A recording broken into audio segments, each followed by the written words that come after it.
Hey everyone, thanks for joining us today. I'm Anthony Tomaszewski, Vice President over at Advice Chaser. Before we jump in and introduce our guests and get started, I just need to do a little bit of legal housekeeping. So you guys need to know that Advice Chaser, the host of this webinar, is not a registered investment advisor.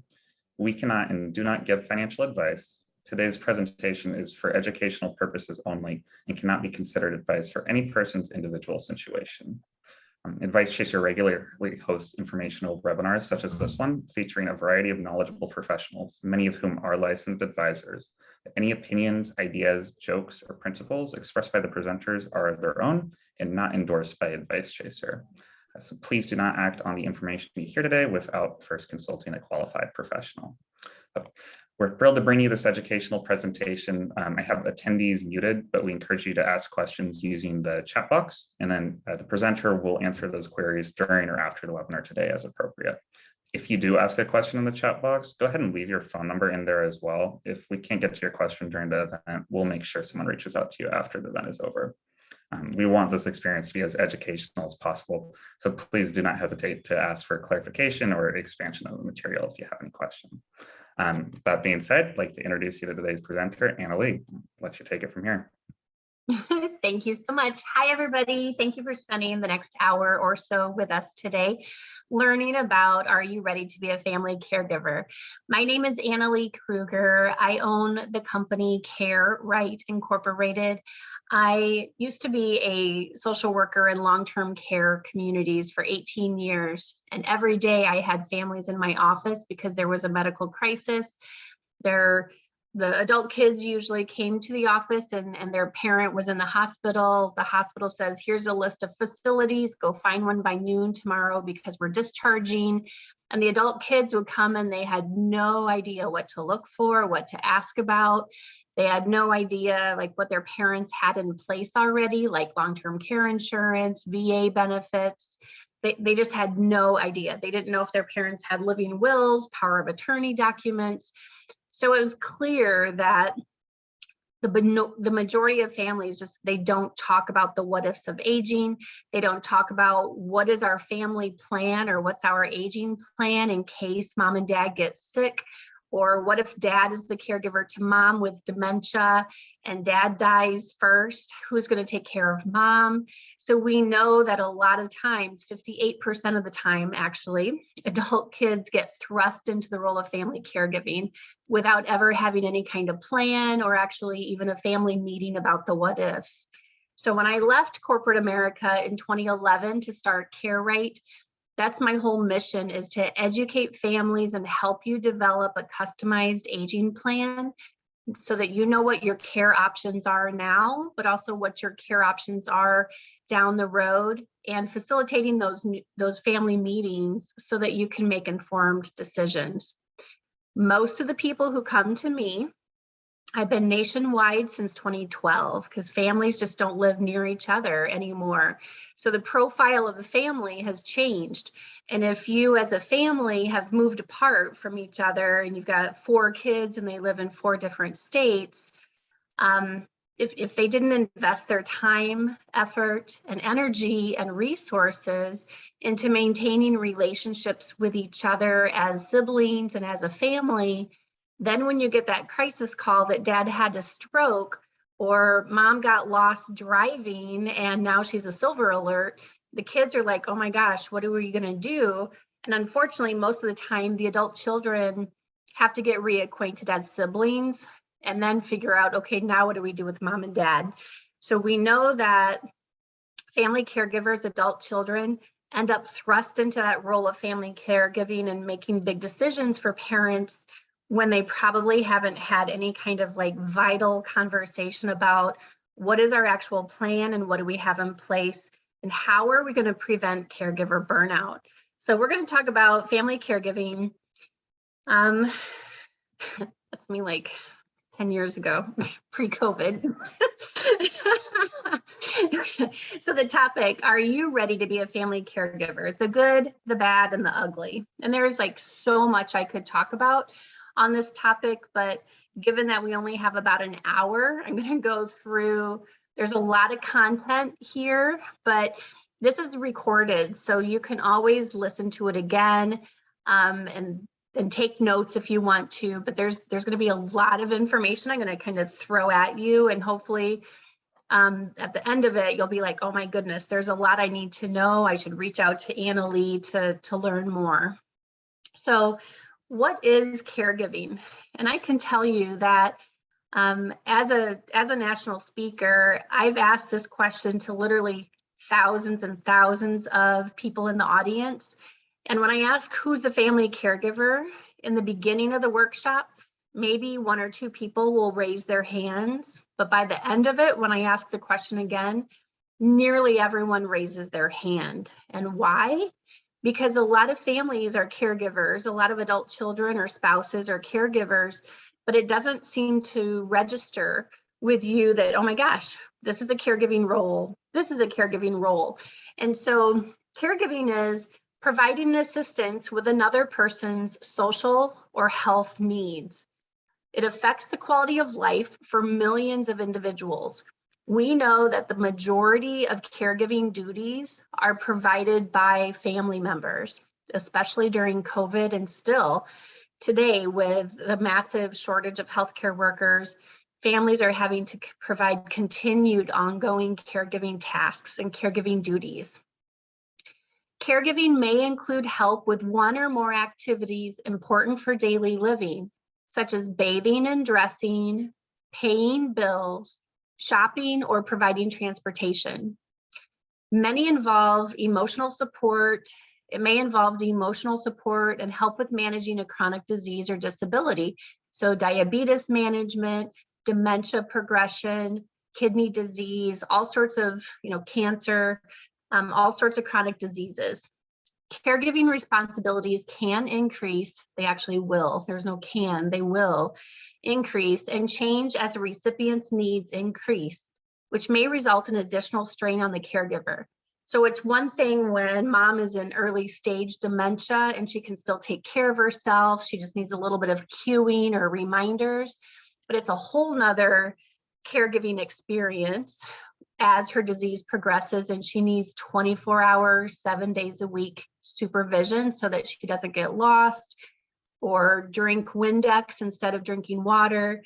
So as the disease progresses and your caregiving roles will also increase significantly. And that's when we start getting families that are burned out. Informal caregivers versus formal caregivers is also another kind of differentiator. So we've got professional healthcare workers and family care workers.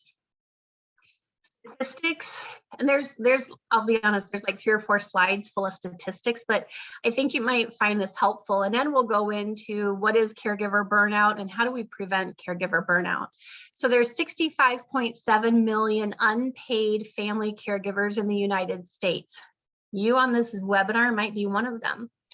There's 43.5 million caregivers have provided unpaid care to an adult or child in the last 12 months. And that's one of the kickers with being a family caregiver.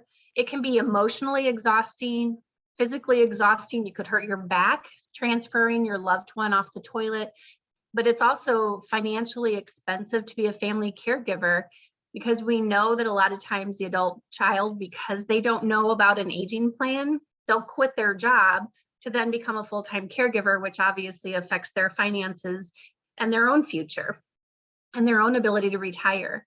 We know that caregivers are usually female, 66% of the caregivers are female.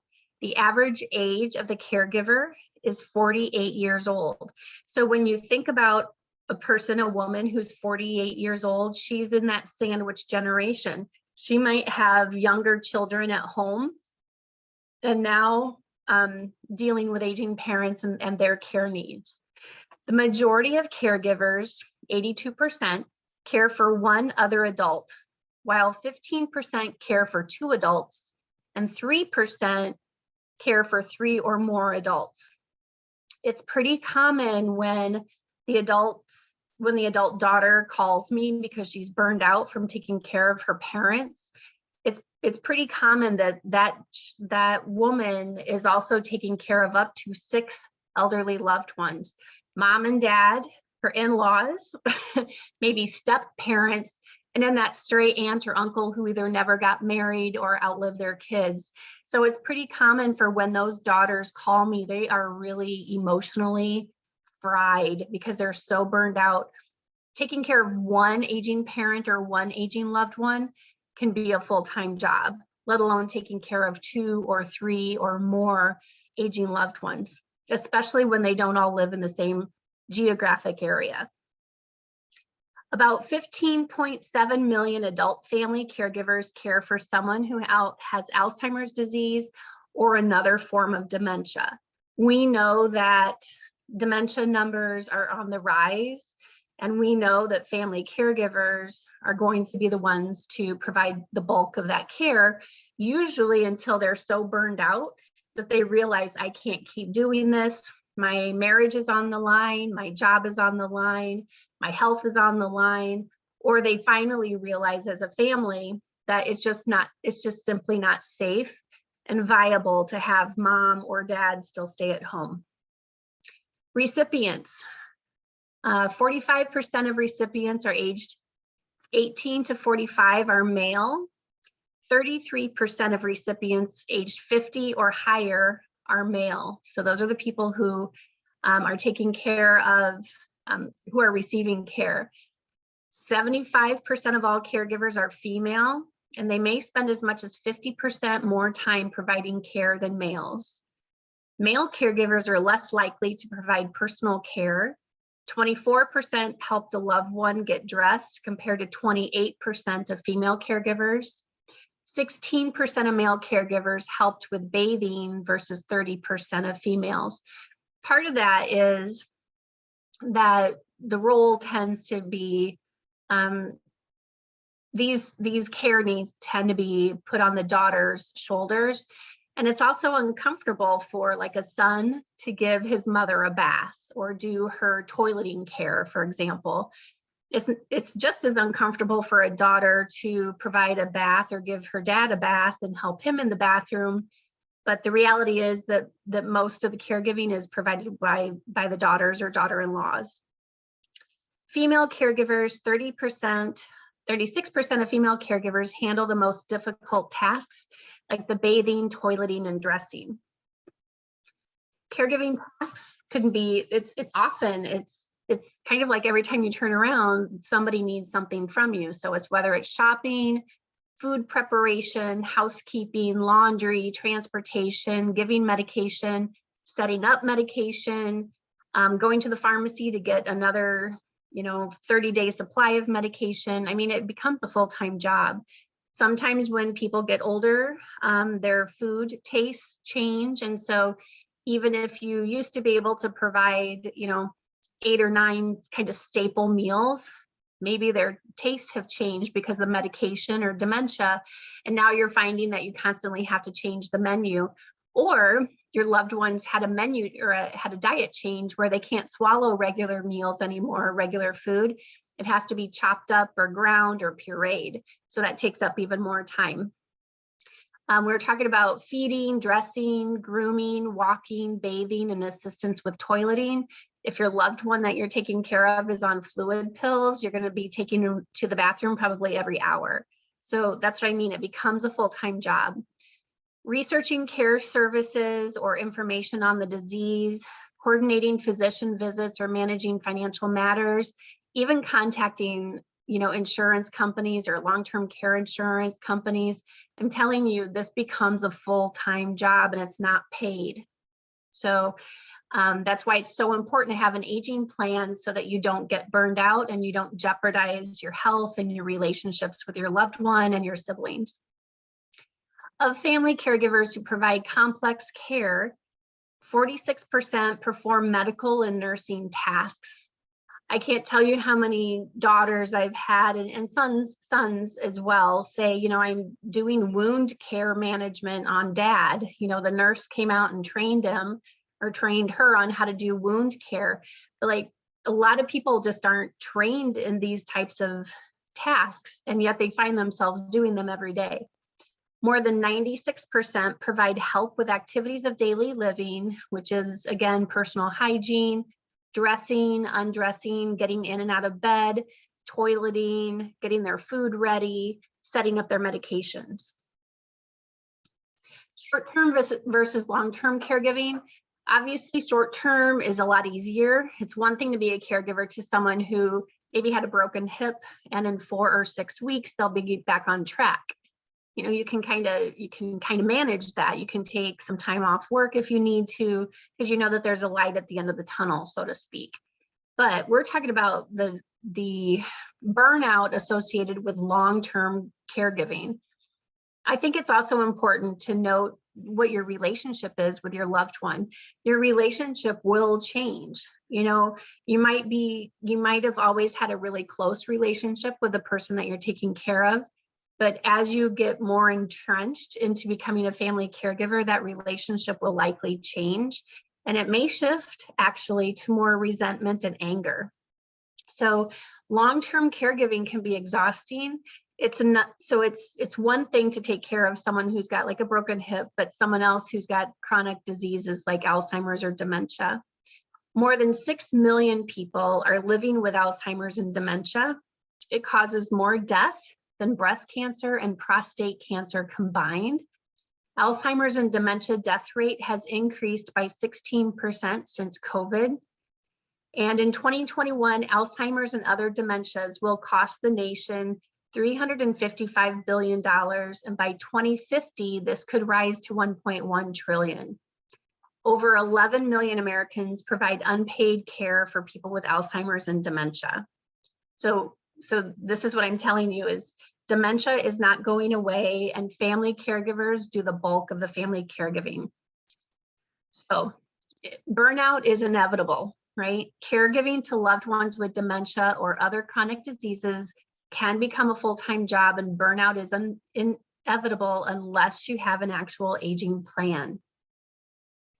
The positives of caregiving is it's the sense of giving back to someone who has cared for them.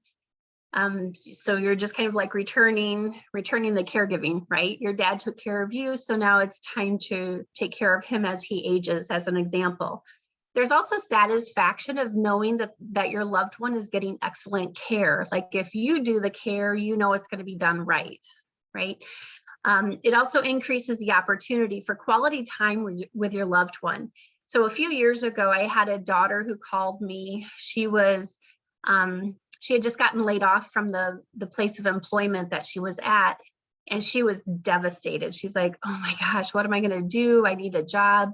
But within that same week of her getting laid off from her employer, she had taken her dad to one of his doctor's appointments, and lo and behold, he had like stage 4 cancer. Like they just had found out he had stage 4 cancer. And so she then realized that it was a blessing that she had gotten laid off, because she was actually able to provide his care for his remaining few months that he was alive, and really it strengthened their bond and strengthened their relationship. So it can be a positive experience as long as you have an aging plan in place. So the cons of caregiving is obviously caregiver burnout, and it can sneak up on you. So, you know, it starts with just kind of some physical and emotional and mental exhaustion, where your alarm clock goes off and you're like, oh, boy, I can do this. But then after maybe a few weeks or months or years of doing this, you find that your system is telling you, your body is telling you that enough is enough. So you end up getting physically ill, emotionally ill, whether it's anxiety, depression, you start overeating, you can't sleep, you're getting irritable. The people around you are saying, look, you need to figure out how you're going to manage this, because you're grumpy all the time, or you're really short. So your friends and family will also let you know if they're concerned about you, and that's them saying you need some help here. The causes of caregiver burnout, what happens is the caregiver often tends to neglect their own needs.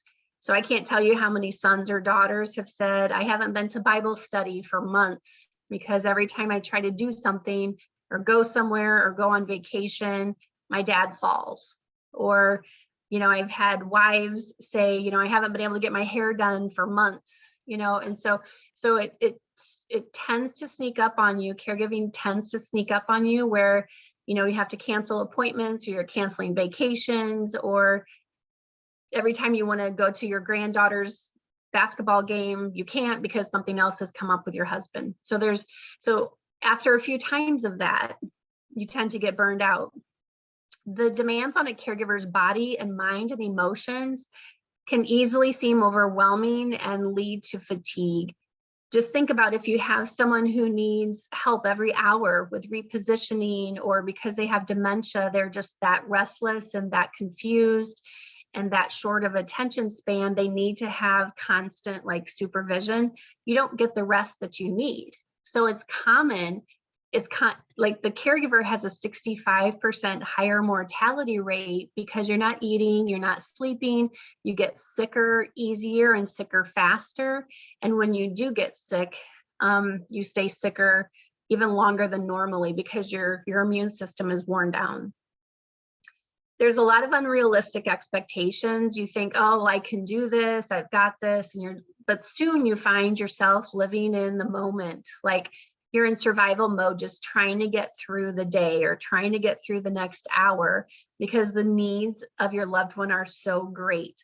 Now think about also, like if you're trying to balance a career or you're a sandwich generation, so you've got little kids at home or kids in college, and you're thinking, oh, we finally have an empty nest, but boy, now dad just had a stroke and now it's a full-time job managing his care and his needs. We talked about this a little bit on a previous slide about kind of the role confusion as far as sons giving their mothers baths and daughters giving their fathers baths. That can be difficult for families to navigate, but it's also difficult when you're the adult child and you kind of have to step into that parent role and be the parent of your parent. No one ever does well with this. That's probably one of the top 5 complaints that my clients share with me about each other is, well, you're not the boss of me. And then they're like, well, then dad, make better decisions, right? So that role confusion it's awkward for everybody. So caregiver burnout, 96% report caregiving is much more than just hands-on care. You can't ever get away from it. So for example, my dad lives with me now during the winter because I live in Florida and we're from Iowa. So he stays the winter with me now that my mom has passed away. And so I can tell you though, when he came down 4 weeks after he came down here to stay with me, he had a stroke. And even though, thank God, he didn't have any major stroke damage, I can tell you that anytime I hear any noise coming from his half of the house, my first thought is, oh, he's on the floor, something's happened. Like, so it just never goes away. You're just always worried something's going to happen. 92% provide assistance with financials. So, a lot of times, unfortunately, families bring me in because they've realized that their parent has gotten scammed out of hundreds of thousands of dollars. The kids start getting some little red flags. So red flags might be you come visit your parents and they just have stacks of unopened mail on the counter. That should be a red flag. Because what does that mean? That means that they're getting overwhelmed with taking care of their mail, or the house isn't kept up. Well, that should be a red flag too, because maybe they're just too weak or frail to be able to manage their house. Or you pop open the refrigerator door and you're surprised because the food is all molded and outdated and they're eating it. So these are things that as caregivers or as family members, you need to be checking on and making sure that their medication is not expired and all of those kind of things. So there's just a lot of responsibility when you're the caregiver because these are people's lives, right? So there's just so much responsibility. And with that comes a lot of emotional heaviness.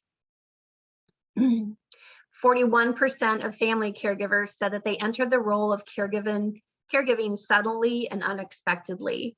So, when you think about this, if you just think for one moment, if you got that phone call right now that said your dad had a stroke, what would you do? What conversations have you had as a family? Have you actually sat down and talked with each other about what do you have in place? What are your long-term goals? What are your short-term goals? If we need to bring care into the home, how did you plan for that? Do you have long-term care insurance? Do you have a life insurance hybrid? Where are your accounts? What are your passwords? So keep in mind that the majority of clients, 92% of my clients, come to me in crisis because there's been a medical crisis. Dad fell, he hit his head on the nightstand. He's got a subdural hematoma. He's going to be in the hospital for a while. He's the caregiver to mom with dementia. You guys come home and realize, oh my gosh, we didn't realize mom was so demented. She can't be home alone. What are we going to do? We have mom who can't stay home alone by herself. We have dad in the hospital who's unresponsive. What are we going to do? So that's where all these adult children get thrust into the role unexpectedly without ever having kind of family meetings about the what ifs of aging. 1/3 of caregivers say, 1 out of 3 caregivers say that they need respite, but they don't get it. So they need a break, but they don't get it. And again, the reason these families fail or don't do as well as they could, it's because they don't have an aging plan. 6 times the increase of 70-year-olds without children nearby in 2030. So as I talked about briefly before, the profile of the family has changed. That's one of the reasons I went virtual in 2012. I started my company in 2011, and in 2012, I was already virtual and nationwide because families just simply don't live near each other. So how are you supposed to stay on top of condition changes and scams and mom and dad not eating healthy food, or they're not taking their medications, or they're losing weight? How are you supposed to stay on top of that if you only get to see them once a year or every other year? So by 2030, we know that families are going to continue to be more spread apart than they already are. So many of my clients, when they first come to me, they're almost like a self-neglect case because the families, everybody's pulled in different directions, and mom and dad have lost weight, or they've been falling, or they've had repeated urinary tract infections or repeated hospitalizations. It's because they don't have an aging plan, and it's because they don't have enough support coming into the home to make sure that they're set up for success. If your parents fail, like if their health fails, it's going to be a life changer for you, because I can't tell you again how many adult children are flying to their parents wherever their parents live. There's a lot of families that are every 2 to 3 weeks, they're flying somewhere to go check on their parents. That's not affordable and it's not sustainable. And pretty soon the spouses will say, look, it was one thing when you had to fly to Arizona 3 times, but now you're flying like every 3 weeks at $1,200 per ticket. And in rental cars and hotels, it gets very expensive very quickly and you get burned out. 15% of caregivers took on personal debt to cover their parents' care costs. 21% dip into their personal savings. Again, that's, these adult sons and daughters are paying for their airfare, their rescue missions is what I call them, out of their own pocket. So, and then if you have to do a rental car because your parents don't have a car, or you have to do hotels because you don't have the relationship with your parent to stay with them, or they don't live at home anymore, maybe they live in a memory care facility, for example, all of this is out-of-pocket expense. So I have ideas and solutions on how you can prevent some of that, but that's for if you decide that you want to learn more about aging planning. 30% cut back on their own expenses and their own lifestyle because now they're supporting or helping support their aging parents. So as you can see, it's not sustainable to be a caregiver without having an aging plan. It's not mentally sustainable, it's not emotionally or physically or financially or relationally sustainable to go and embark on this journey without having a plan put in place. So common issues caregivers face: isolation. Whether you're the spouse of someone with dementia, maybe your husband has dementia and you just simply can't leave him home alone anymore, or your husband had a stroke and he just can't be left alone and you don't have any home supports coming in. Isolation is the #1 trigger for caregiver burnout.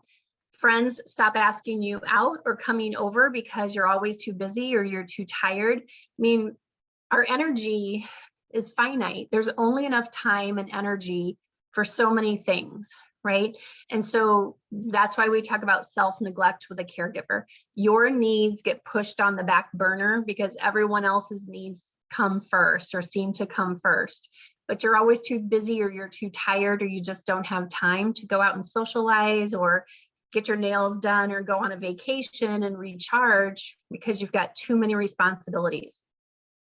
Your loved one's behavior may become embarrassing. There's a lot of husbands and wives that are dealing with dementia and they don't have people come over anymore because of the behaviors associated with dementia.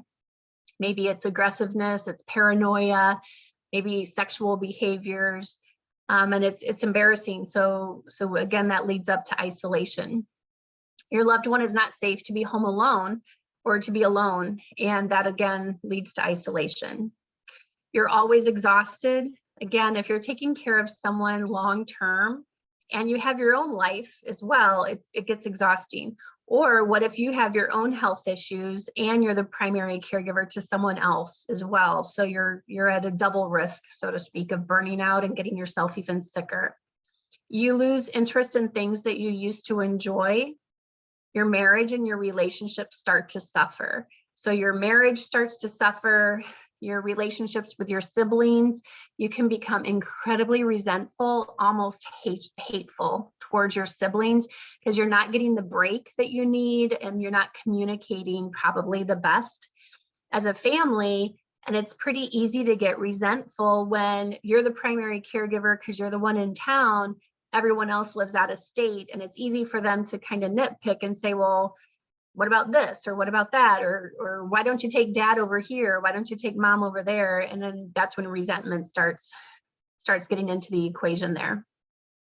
Relationships with your employees or with your colleagues can be affected too, because if you're always having to miss work, or say you're going to be at a meeting, or say you're going to do a project, but then dad falls again and you have to fly to Arizona, like your colleagues will soon not count on you anymore, and your employer will probably start talking to you too about your work performance. So caregiving is a really important thing to be developing a plan so that you prevent becoming burned out. Your relationships with your siblings are strained. We already talked about that. Signs of caregiver burnout: you become resentful and angry. And I would say hateful. You know, you can become hateful to your family members when you're so burned out because you don't have an aging plan. You feel out of control, you feel overwhelmed, you feel guilty about how you feel. You know, you say in your mind, you're like, oh, I really don't want to be a caregiver anymore. I'm already tapped out, like I can't do this another day, but then you feel guilty for feeling the way you do. You have your own changes in your mood, your behavior, and your personality. You have changes in your weight and your sleep patterns. Your friends and family start expressing concern about how are you doing? What can we do to help? Your own physical and emotional health are jeopardized. You start having anxiety attacks. You can't sleep. Or on the flip side, you just want to sleep all the time and just shut down. That's your body's way of telling you enough is enough. You lose or you quit your job because you can't juggle caregiving plus work. There's also statistics about how many adult children jeopardize their careers. They're not taking the job promotions because with a job promotion requires more responsibility, potentially more travel, at least pre-COVID. And if you're already tapped out as that son or the daughter or the spouse of a caregiver, there's just not enough energy to go around. So a lot of these adult family caregivers jeopardize their career because they're not meeting their sales goals. If you're a realtor and you have to be in North Carolina, for example, to sell a house, but you're in Arizona 6 months out of the year taking care of mom and dad, it's going to jeopardize your business. So you are paying out of pocket for your loved one's needs and you're jeopardizing your own financial future. So like, for example, when my dad had a stroke 2 weeks before that, my mom and dad came down to stay the winter with me.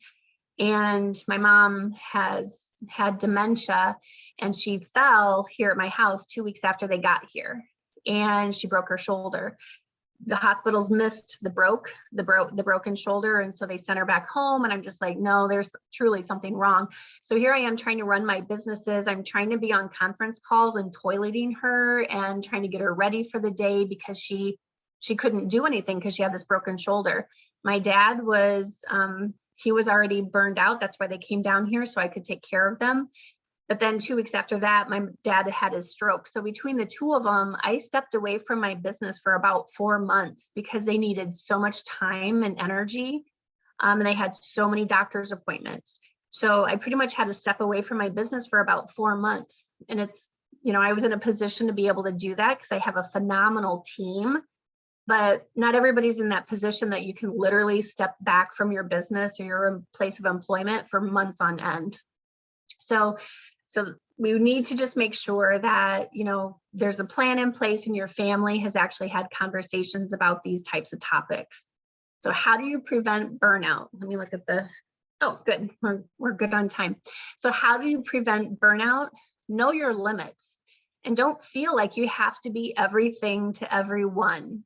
You have to set limits and say, you know what, I'm going to take 6 hours a week for me. Or maybe Sundays is your day for you. You have to set limits. Otherwise, very soon, caregiving will just encroach into every aspect of your life and into your life, and it's just not sustainable.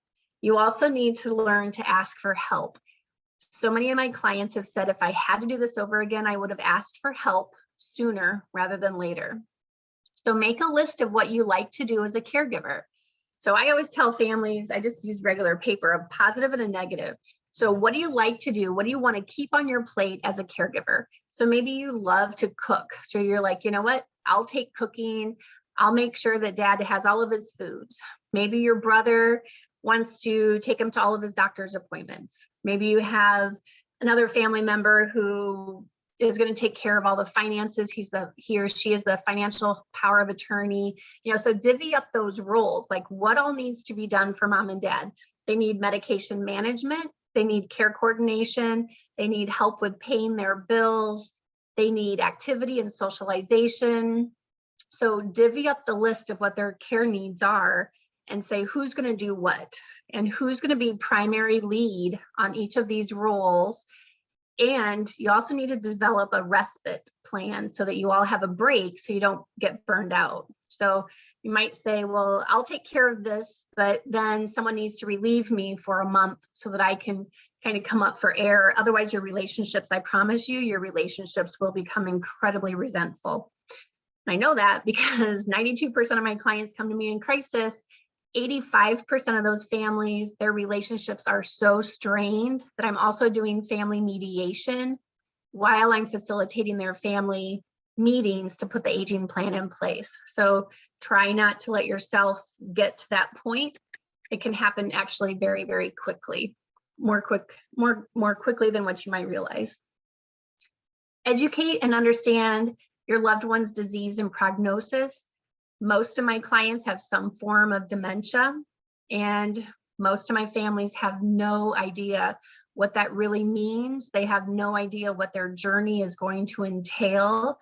They don't understand the mood changes, the behavior changes, and the personality changes associated with dementia. They don't understand why their loved one is asking the same thing over and over again. They don't understand why dad is wearing the same clothes for days on end. So whatever your loved one has, become a researcher, learn about it. A lot of what I do is education for families so that you can then make informed decisions, but also have your family relationships restored because now you are making informed decisions because you're educated. Realize that not everyone is wired to be a caregiver. So maybe you don't have the personality to be a caregiver. Maybe you don't have the patience, or maybe you're left-brained and your loved one is right-brained and you just kind of clash. Or maybe you don't have the relationship in general. Maybe the parent that needs care was not a good parent to you. And so now you're finding yourself having to, at that crossroads of, they were a terrible parent, but now they need care. So how's that going to work? Accept how you feel and keep moving forward. So don't beat yourself up. Just say, this is how it is. What are we going to do so that we can keep moving forward? And that's obviously planning. Self-care, you have to keep yourself healthy, happy, and active. It's so easy to let your own needs go by the wayside because you get so involved in taking care of someone, especially when their needs are intense and constant. And especially if you have two parents who need all of that time from you, it's so easy to let yourself get put on the back burner, but don't let that happen. So develop a plan so that you understand what your options are. So maybe you say as a family, you know what, we're going to take care of mom and dad for these next 6 months. And then we'll reevaluate and see how things are going. And then if things aren't going well, we're going to have to hire home care, or we're going to have to start looking at assisted living care communities. What is the short-term need and what's the long-term need? So what is your plan? If you got that call today that your dad had a stroke, how prepared are you and how prepared is your family? As a caregiver, do you worry about your own health and your own well-being? Do you worry about what will happen if something happens to you? Who will take care of your loved one? There's so much pressure on that primary caregiver that, what if something does happen to you? What if you pass away? Or what if you have the stroke? Who's going to take care of your loved one? Are you postponing your own surgery because you don't have a plan in place for caregiving? So many of the spouses I work with, they were supposed to have their knees done or their shoulders done, but they didn't, because they're like, well, who's going to take care of Harold? And then what happens is, sometimes when you're older, you only have a small window of opportunity to be a surgical candidate. So by the time the family comes to me and we put the plan together, maybe you're no longer a surgical candidate because you waited too long. So it's so critical that we have these conversations now and make sure that primary caregiver and your family as a whole has the best possible outcomes. Again, what is your plan if you have a stroke or you need care or you die? Who's going to take care of your remaining spouse or your loved one? How many of you right now are a caregiver and you're wearing out and you resent your life right now and the people in it? And don't feel guilty for feeling this way, because so many family caregivers do feel this way. That's what happens when we don't have an actual strategy in place. So are you experiencing caregiver burnout? Care Right, that's what I do. I facilitate family meetings and conversations that most families don't know how to have, and they don't want to have it, or you tried to have a family meeting, but you got so much pushback from people in your family that you quit trying because you didn't want to hurt the relationship even more, right? So when you have a neutral third-party person facilitate your family meetings, it's so much more productive and effective, because I don't bring any emotional family junk to the table, right? And that's why families don't do very well facilitating their own family meeting, because there's too much stuff. There's too much emotional stuff that usually gets in the way. And families don't always know how to navigate that. So I work alongside you, help you understand what are the pros and cons of aging in place at home. How much money is it going to take to be able to age in place at home? We know with the pandemic, home care used to cost about $21 to $28 per hour. But now with the pandemic and the massive shortage of healthcare workers, we're seeing home care companies charging $30 to $40 and sometimes $45 an hour. They all have 4 or 5 hour shift minimums. So you're looking at, spending $200 or so just for a 4 or 5 hour shift. What if your loved one needs, 24/7 care? So that's why it's so important that we develop that plan now, so that number one, you don't get burned out. And number two, you know what your options are so you don't get burned out. But number three, there's only so much money, right? So if your loved one only has $300,000, how is that best spent? You know, sometimes people spend all of their money on home care, and then when they realize, oh, this isn't working, they've depleted their assets so much that now they only qualify for nursing home level of care because that's what Medicaid pays for. So it's really important to think about not only the here and the now, but also 6 months from now, or a year from now, or 5 years from now, how can we best help you be successful? We use a team approach. So we look at, what do you want to keep on your caregiver plate?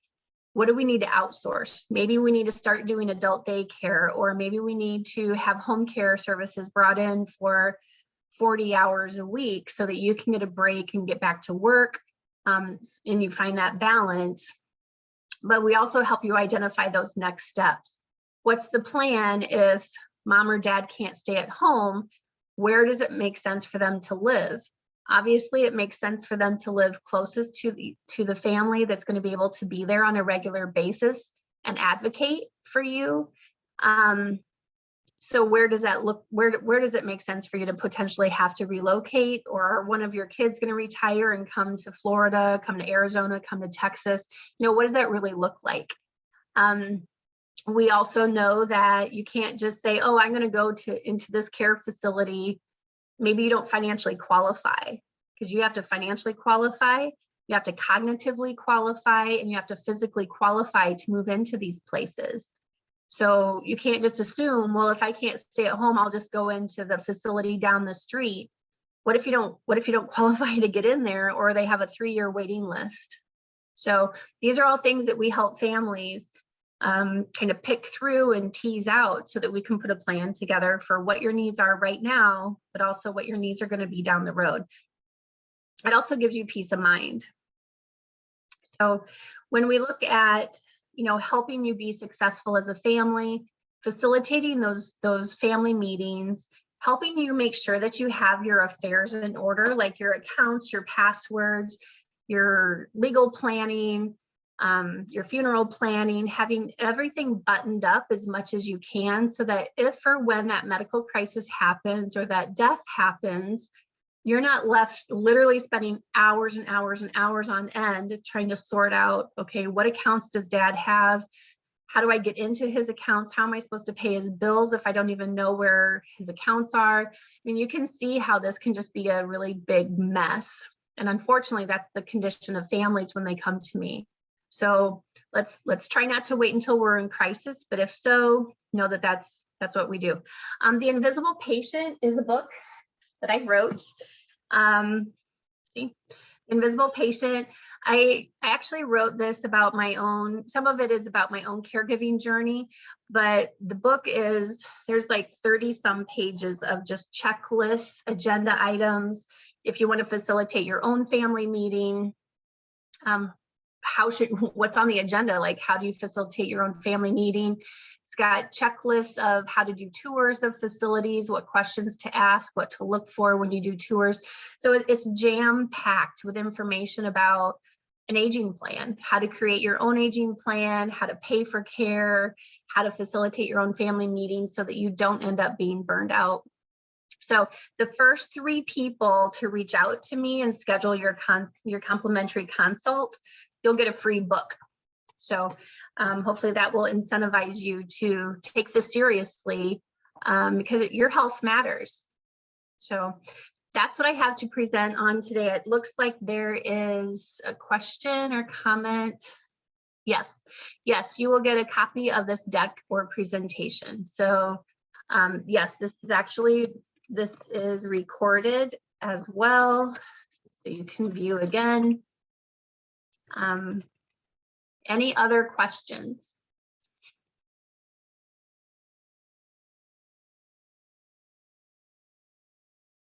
What was the most helpful?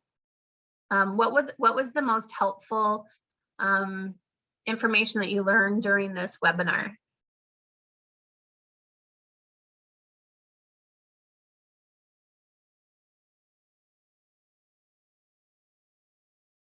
If you want to, I don't know if they can be unmuted or if they want to type in the chat box.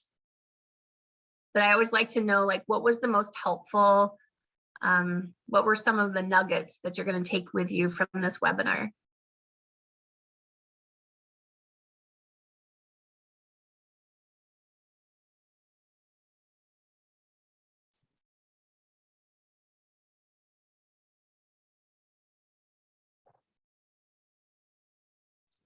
None?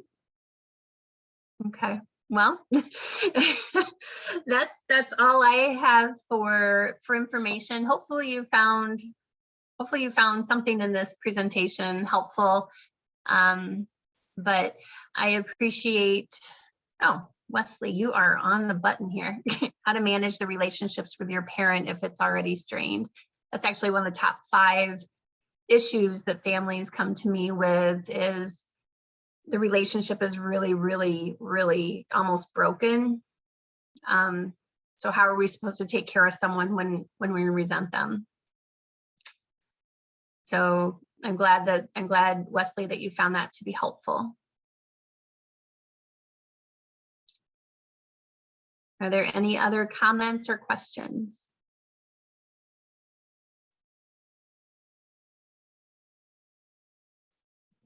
Just remember, the first 3 people who want to contact me, you'll get a free book. So it's got a step-by-step process. All right, well, it looks like there's no other questions in the chat box, or no one's unmuted. So I appreciate your time today, and wherever you are, stay healthy and stay warm.